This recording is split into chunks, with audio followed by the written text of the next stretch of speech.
Silahkan. Saya boleh duluan, Bu? Boleh. Izin share screen, Bu. Iya.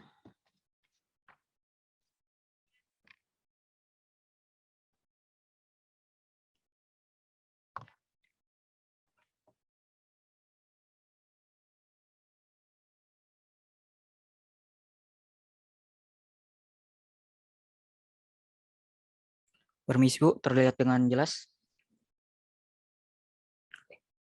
Assalamualaikum warahmatullahi wabarakatuh. Saya dan kelompok saya ingin mempresentasikan tentang penggunaan robot bagi penyandang disabilitas dalam bidang komunikasi di Society 5.0. Pertama-tama, sebentar dulu. Ini adalah kelompok saya dan yang saya ingin presentasikan. Awalnya kita akan mulai di Society 5.0. Bila dulunya pekerjaan dilakukan secara all by oneself, Society 5.0 mengarahkan pada network assisted. Selain itu, pekerjaan yang sifatnya terlalu umum seakan mulai tergantikan dengan teknologi yang lebih aman. Kemajuan teknologi di era 5.0 dalam bidang komunikasi. Di Society 5.0 dapat diartikan sebagai suatu konsep masyarakat yang berpusat pada manusia, human-centered, yang berbasis teknologi base. Perkembangan teknologi yang begitu pesat, termasuknya adanya peran-peran manusia yang mulai tergantikan oleh kehidupan robot cerdas.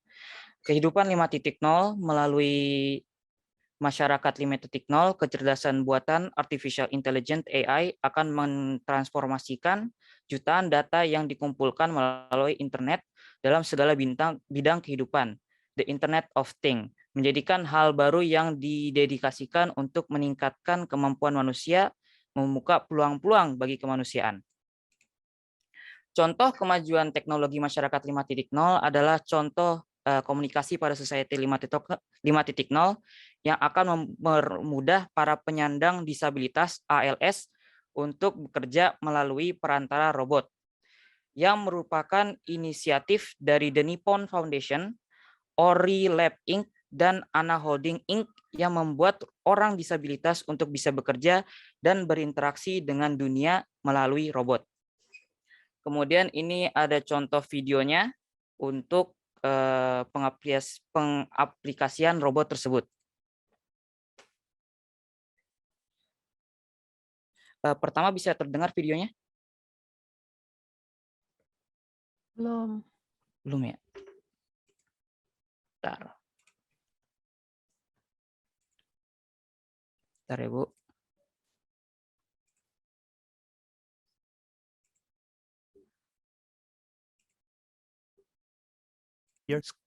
Sekarang bisa terdengar, Bu?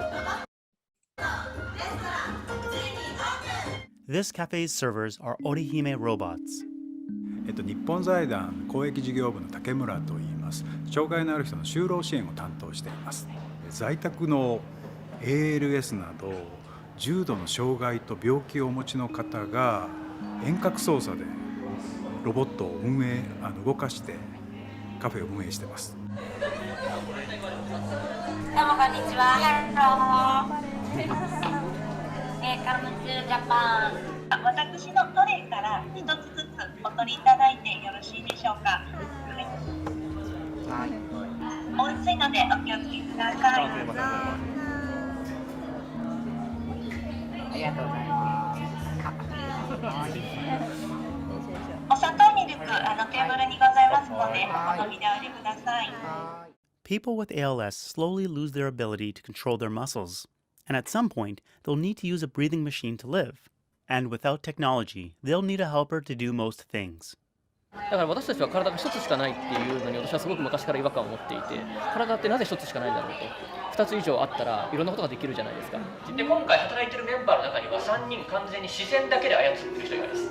だから ALS とかで眼球しか動かなくなってしまった方も、目だけでロボットを、動かすことが、そうそう、ここにいる2人もねそうそう、彼らは手で動かしてますけど。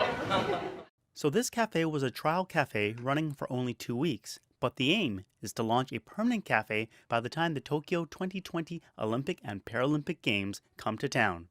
The workers are located all over Japan and can see, hear, and talk with the customers via their avatars over the internet. Where are you from? From Canada. Canada. Vancouver. You know Vancouver? I'm from Gifu. Gifu. I have never been to Gifu yet. Yeah. My name is Naoko Kazu. Please call me Na-chan. Na-chan. Nice to meet you. Nice to meet you too. お願いします。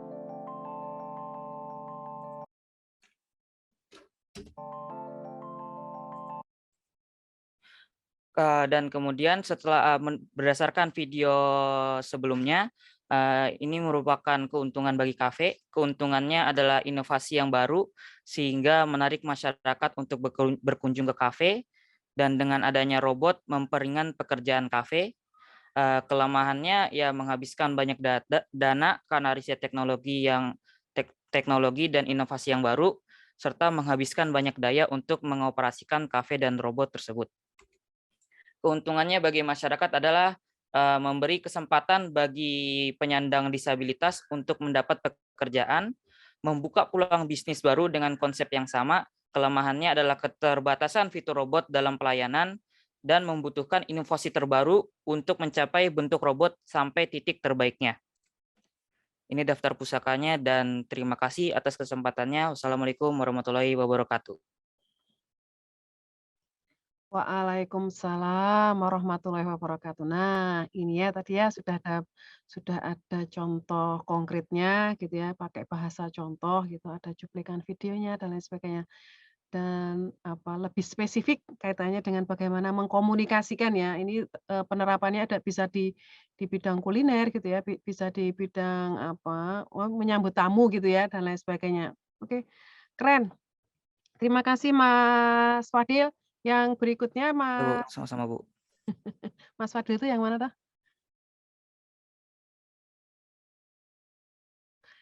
Oke, Mas Fadil. Keren-keren Mas. Oke, Mas, sekarang berikutnya Mas Muhammad dan Mas Arya Dewa ya. Oke Bu, izin share screen ya. Ya. Baik Bu.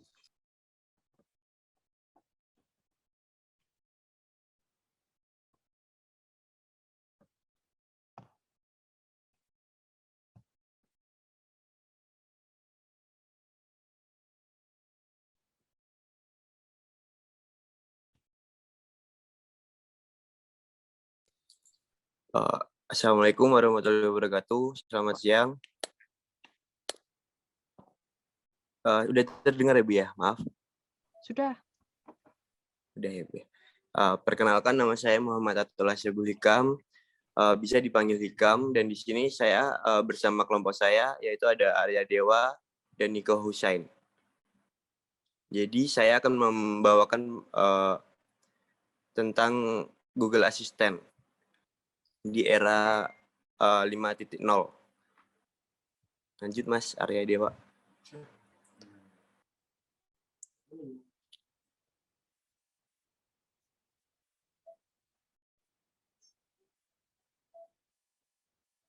Jadi apa itu Google Assistant? Ada yang tahu, teman-teman ada yang tahu tentang Google Assistant? Tahu. Oke, jadi saya jelaskan aja ya. Jadi Google Assistant yaitu merupakan sebuah sistem asisten virtual yang dikembangkan oleh Google, atau Google Assistant juga didukung dengan kecerdasan buatan yang tersedia di perangkat seluler atau perangkat rumah pintar. Kecerdasan buatan tersebut membuat Google Assistant dapat melakukan percakapan dua arah serta melakukan sebagai fungsi dan pekerjaan. Jadi untuk sejarah Google Assistant yaitu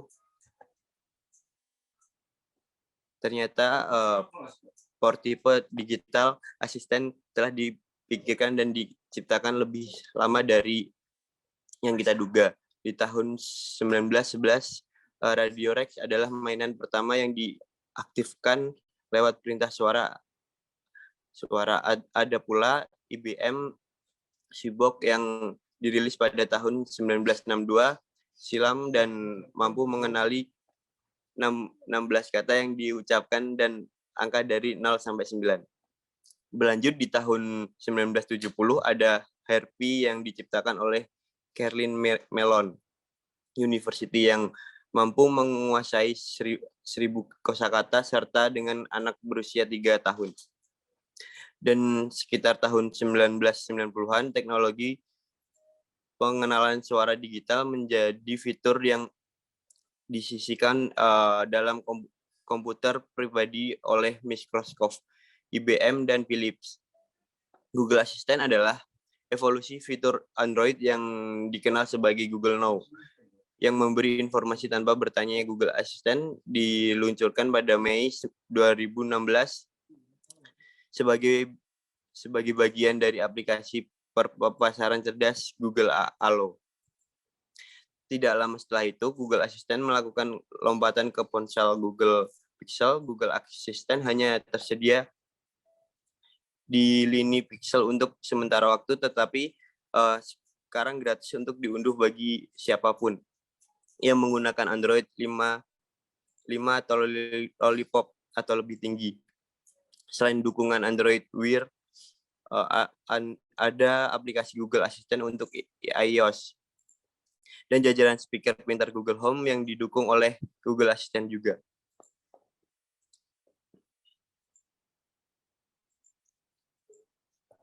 Jadi untuk cara kerja Google Assistant yaitu secara sederhana. Digital Assistant bekerja dengan memproses suara kita untuk melakukan tugas yang kita inginkan.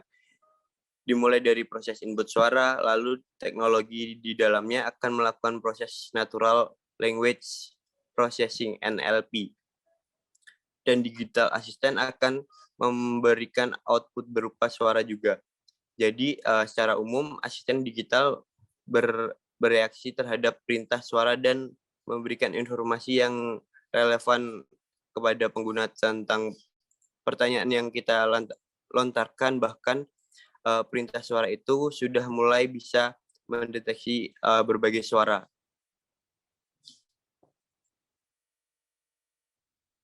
Baik, terima kasih. Sekian dari presentasi saya. Jika ada tutur kata yang salah, mohon dimaafkan. Terima kasih, Bu. Ya, terima kasih banyak Mas Atok dan Mas Arya Dewa. Nah, saya minta masukannya atau saya minta apresiasinya. Nah, apresiasi itu bukan puja-puji ya, tetapi apresiasi itu menanggapi gitu ya, ngasih saran gitu. Saya minta Mbak Anissa Paramesti. Mbak Anissa. Mbak Cantik, tolong diberikan apresiasi ya, bisa berupa tanggapan, bisa berupa saran, masukan, dan lain sebagainya. Mungkin untuk saran aja ya Bu.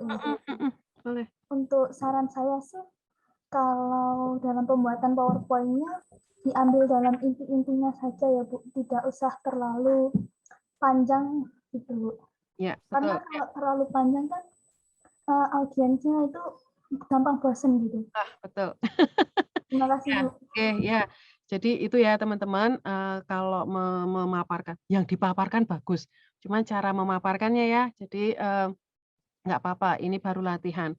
Jadi poin-poin pentingnya saja. Nah, poin-poin pentingnya saja yang dituangkan di dalam PPT, kemudian nanti kalau mau banyak ya banyak ketika dijelaskan gitu ya. Supaya apa? Supaya kita tidak terkondisikan membaca gitu ya. Jadi supaya tidak karena apa? Kan panik juga sebenarnya. Saya yakin penyaji itu juga panik jika dia diminta untuk menjelaskan suatu PPT di mana PPT itu full tulisan sehingga terkondisikan dia akan membaca. Tetapi terlepas dari itu terima kasih banyak ya teman-teman semuanya. Nah, ini pendapat-pendapat ini jangan kemudian teman-teman berkecil hati, tetapi ini adalah bentuk perhatian ya. Nggak semua orang loh mau ngasih masukan ya. Ya, nggak semua orang tuh berani jujur, kadang jujur itu kadang, aduh nanti kalau mengecewakan gimana ya gitu. Oke, yang berikutnya ada Mbak Helena. Mbak Helena akan memaparkan hasil kerja timnya, Mbak. Ya, Ibu. Oke. Izin share screen, Bu. Ya, silakan.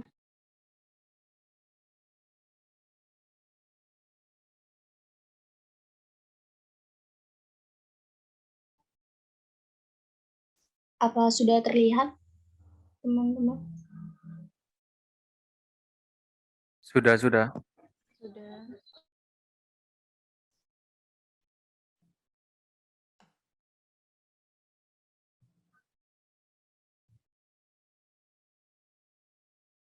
Baik, terima kasih atas kesempatan yang diberikan. Saya Helena Carmelia Yelisanago akan mewakili kelompok 7 yang beranggotakan Ayustio Herpurnomo dan Lutfi Iza Mahendra untuk mempresentasikan hasil diskusi kami terkait kemajuan teknologi komunikasi di era Society 5.0. Society 5.0 ini adalah sebuah konsep pembangunan masyarakat yang berpusat pada manusia yang menyeimbangkan kemajuan teknologi dan pemecahan masalah sosial oleh sebuah sistem yang mendukung ruang maya dan ruang nyata. Jadi di era revolusi industri 4.0 dan Society 5.0 saat ini, tentunya perkembangan teknologi itu sudah tidak terbendung lagi. Banyak sekali mengalami perubahan. Dalam konteks ini yang akan dibahas adalah dalam bidang komunikasi dan perilaku seseorang. Di mana saat ini manusia itu bukan hanya dituntut untuk berkomunikasi dengan sesamanya, tapi juga dituntut untuk berkomunikasi dengan teknologi itu sendiri. Nah, yang perlu disikapi dalam kondisi masyarakat 5.0 ini adalah kecerdasan manusia dalam membangun jaringan yang memanusia kembali interaksi dan komunikasi antar manusia. Tentunya ini dilandasi oleh teknologi cerdas ciptaan manusia itu sendiri. Jadi dalam presentasi kali ini, contoh yang kami ambil adalah perubahan metode kegiatan dari seminar menjadi webinar. Selain yang saya sudah jelaskan tadi, masa pandemi COVID-19 juga membuat kita akrab dengan istilah stay at home atau tetap berada di rumah. Nah, sebagai upaya untuk mencegah penularan COVID-19. Larangan berkumpul atau berkegiatan secara tatap muka dan kemajuan teknologi ini menimbulkan kebiasaan baru pada masyarakat, di mana seluruh kegiatan dilakukan secara online.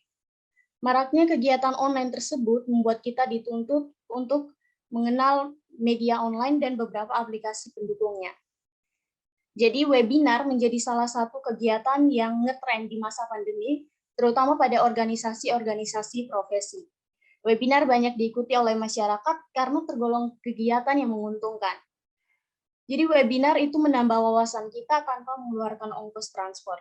Di samping itu, kita juga bisa berinteraksi dengan banyak orang, walaupun secara virtual. Webinar juga sangat fleksibel karena bisa diikuti dimanapun dan kapanpun. Sebagai contoh, Amikom itu sudah menyelenggarakan begitu banyak webinar. Salah satunya adalah Amikom Virtual Career Days 75. Kita masuk dalam pengertian webinar.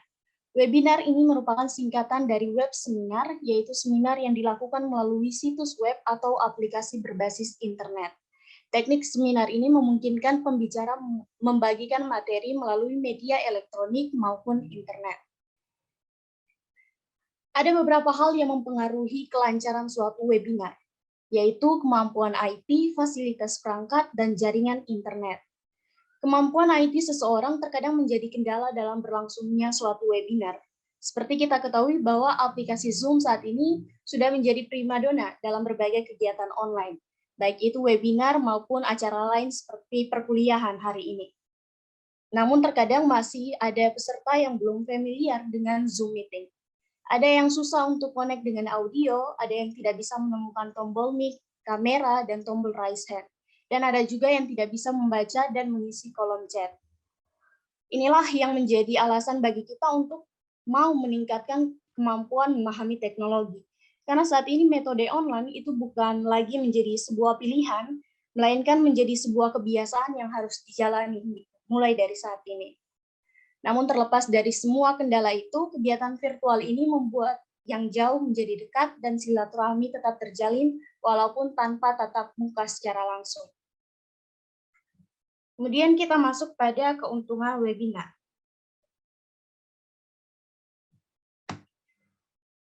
Pembelajaran mudah dan nyaman. Waktu penyelenggaraan webinar itu cenderung fleksibel karena tidak terpaku pada jam kerja maupun operasional seperti pada waktu offline, maksudnya pada saat bertatap muka secara langsung. Jadi selama kita memiliki koneksi internet yang stabil, maka bisa dipastikan bahwa kita bisa mengikuti seminar dimanapun dan kapanpun. Kemudian ada pilihan topik yang luas, ada informasi gratis dari pakarnya. Jadi walaupun kita tidak bertemu dengan peserta lainnya, namun tetap bisa berinteraksi dengan aktif dengan melalui daring. Bahkan banyak seminar online yang tidak memperlakukan tatap muka antar peserta, namun mereka tetap bisa mengobrol dan berinteraksi via chat box yang disediakan.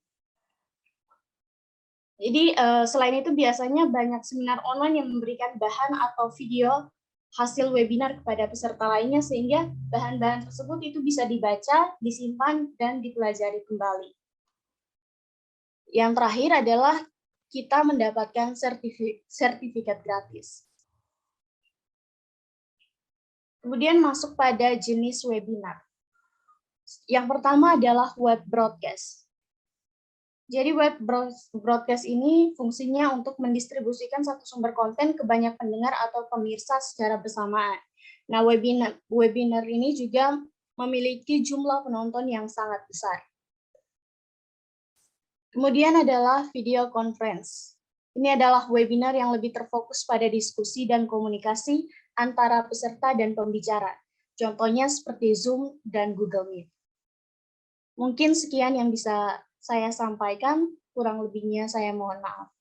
Terima kasih untuk perhatiannya. Terima kasih Mbak Helena, Mas Lutfi, dan Mas siapa satu kelompok? Satu lagi tadi? Mas Ayus. Mas Ayus, oke. Nah, itu contoh konkret bidang komunikasi ya, di mana ada kegiatan dalam bidang komunikasi dengan spesifik kegiatan atau aktivitas adalah seminar ya. Sekarang dikemas menggunakan teknologi Zoom meeting gitu ya. Jadi bagus tadi kalau misalkan lebih lebih proporsional menjelaskan ada Zoom meeting, ada Gimit gitu ya misalkan ya dan lain sebagainya, itu bagus itu. Nah, bisa memotret kendala yang ada di lapangan, yaitu ada yang kurang familiar gitu ya. Jadi kemajuan teknologi itu setiap orang ngejarnya bisa beda-beda gitu ya. Yang ada yang bisa beradaptasi dengan cepat, ada yang perlu edukasi dan lain sebagainya. Belum lagi masalah jaringan gitu ya, masalah sarana prasarana yang bisa menunjang hal tersebut. Oke,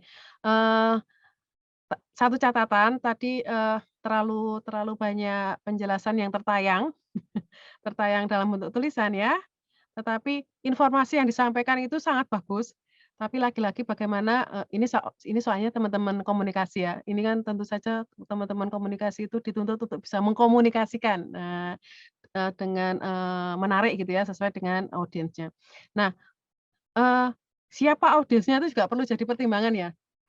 Karena ini bisa jadi karena ini seragam kan audiensnya, yaitu sama-sama mahasiswa S1 calon sarjana. Kalau ini nanti teman-teman menyampaikan hal yang sama, tetapi audiensnya untuk anak SMA, kalau audiensnya untuk orang awam, nah itu juga tentu saja perlu difikirkan teknis penyajiannya ya. Oke, terima kasih banyak.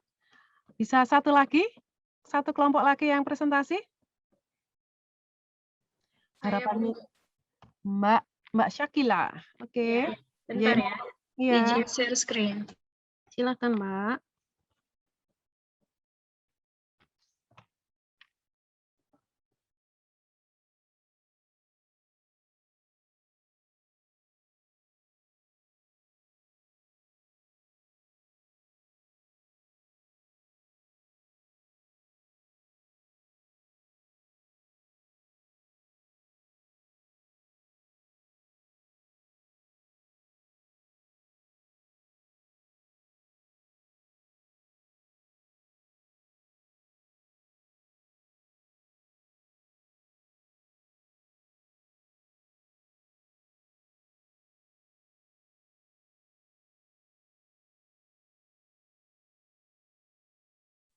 Apakah sudah bisa dilihat? Sudah.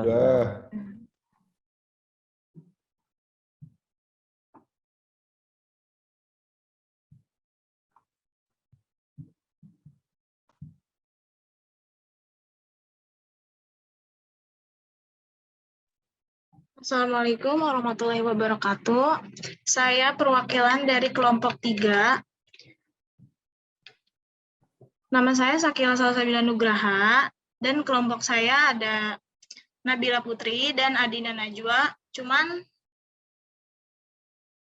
saya di sini hanya yang berantisipasi itu hanya Nabila saja, karena Adina itu susah dikomunikasikan.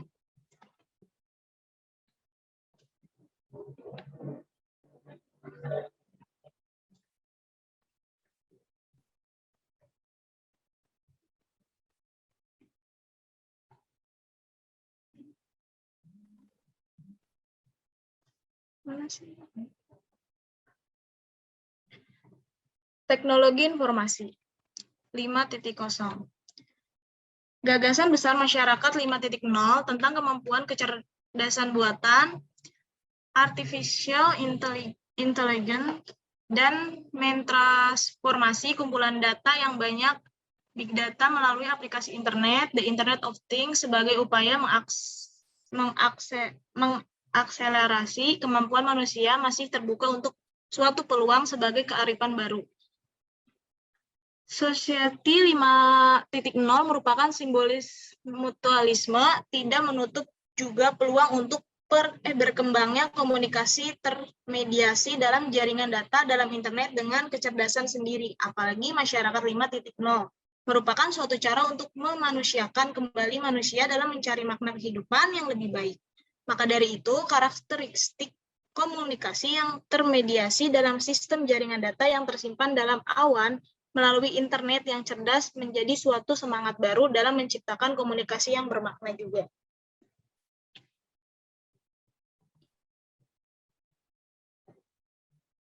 Media sosial. Media sosial adalah sebuah media online dengan para penggunanya bisa dengan mudah berantisipasi, berbagi, dan menciptakan isi meliputi blog, jaringan sosial, wiki, forum, dan dunia virtual. Blog, jejaring sosial, dan wiki merupakan bentuk media sosial yang paling umum digunakan oleh masyarakat di seluruh dunia. Contoh dari aplikasi komunikasi yaitu WhatsApp. Kegunaannya itu, pengguna dapat berkirim pesan teks, foto, audio, video, dokumen, serta melakukan panggilan audio dan video. WhatsApp merupakan salah satu aplikasi yang masih mendominasi aplikasi pesan instan di Indonesia. Fitur dan manfaat WhatsApp yaitu media komunikasi personal dan grup media, pendidikan dan pembelajaran. Yang kedua, media bisnis. Yang ketiga, berbagi informasi dan hiburan. Kelebihan WhatsApp. Yang pertama, banyaknya pengguna. Yang kedua, backup chat secara otomatis. Yang ketiga, sinkronisasi kontak secara otomatis. Yang keempat, sistem keamanan yang cukup baik. Kekurangan WhatsApp yaitu tidak menggunakan sistem cloud. Yang kedua, data pengguna dimanfaatkan Facebook untuk periklanan. Yang ketiga, WhatsApp web tidak bisa digunakan ketika aplikasi WhatsApp smartphone off. Yang kedua ada contohnya Instagram. Kegunaan Instagram itu bisa untuk berbagi foto, video, informasi, dan berita. Instagram adalah aplikasi jejaring sosial yang lahir dari sebuah perusahaan bernama Burn Inc. yang berdiri pada tanggal 6 Oktober 2010. Aplikasi ini memungkinkan penggunanya untuk berbagi foto dan video dengan teman-teman mereka, bisa saling berkomunikasi via DM, via call, dan lain-lain. Nah, fitur-fitur Instagram itu ada mengunggah foto, kamera, efek foto, publikasi kegiatan sosial, live, video call atau telepon, dan messenger. Kelebihan dari Instagram memiliki beberapa fitur menarik, mampu bersifat privat, dan menyediakan akun bisnis. Kekurangannya dari Instagram itu harus diupdate secara berkala, kualitas unggahan yang menurun, sama koneksi terbatas. Sekian dari kami. Mohon maaf jika ada kesalahan. Wassalamualaikum warahmatullahi wabarakatuh. Waalaikumsalam warahmatullahi wabarakatuh.